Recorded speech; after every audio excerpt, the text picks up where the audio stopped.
Et à présent, la suite de notre série de reportages consacrés aux grands écrivains et leurs liens avec la Corse. Ce soir, on s'intéresse à deux monuments de la littérature française du 19e siècle, Prosper Mérimée, l'auteur du célèbre roman Colomba, et Alphonse Daudet. Leur amour pour l'île de beauté nous est raconté par Caroline Ferrer et Stéphane Agostini.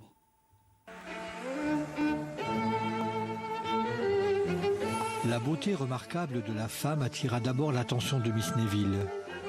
Elle paraissait avoir une vingtaine d'années.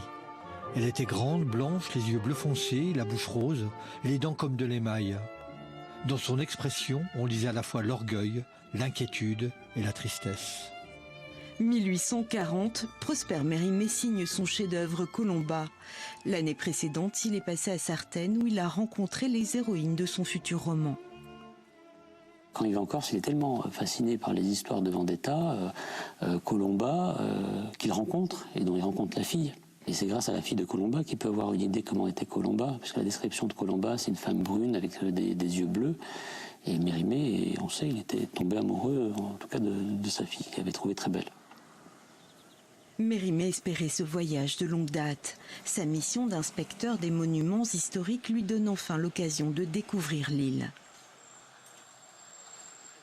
Et quand il arrive dans le sud de la Corse, là il entend d'autres histoires. Il entend les histoires des Vendettes et ça le passionne tellement que finalement il passe totalement à côté des statues menhirs qu'il y a dans la région, qui sont très connues aujourd'hui, pour s'intéresser exclusivement à ces histoires. Des histoires qu'il prendra plaisir à romancer dans Colomba, quitte à réactiver malgré lui par ses révélations une vendetta à Sartène. Pour autant, son expertise scientifique fera date pour le patrimoine insulaire. Et on doit Mérimée beaucoup de découvertes, beaucoup de descriptions très fines. Ces notes d'un voyage en Corse sont vraiment un chef-d'œuvre tant pour les croquis que pour les descriptions et découvertes qu'il peut faire du patrimoine historique corse, qui est très important.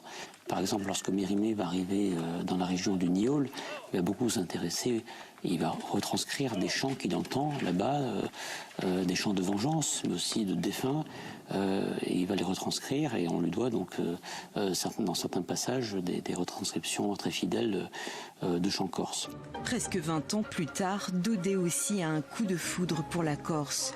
Il y expérimente la puissance des éléments en se confinant plusieurs semaines durant dans le phare des Sanguinaires. Figurez-vous une île rougeâtre et d'aspect farouche. Le phare a une pointe, à l'autre une tour génoise, où de montant logeait un aigle. C'est dans cette île enchantée qu'avant d'avoir un moulin, j'allais m'enfermer quelquefois lorsque j'avais besoin de grand air et de solitude.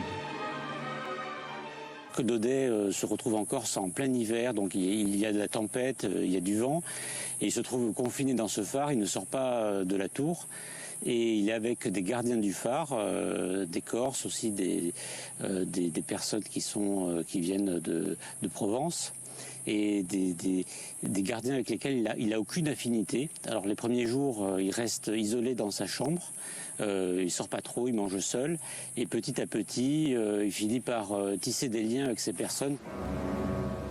Le naufrage de la Sémillon dans le détroit de Bonifacio 7 ans avant son arrivée lui inspira également une nouvelle dans les lettres de Montmoulin, racontant le martyre des 702 hommes qui y ont péri. À son arrivée à Ajaccio, Daudet a d'abord logé dans une pension située place des Palmiers. Malgré son amour pour l'île, il manquera parfois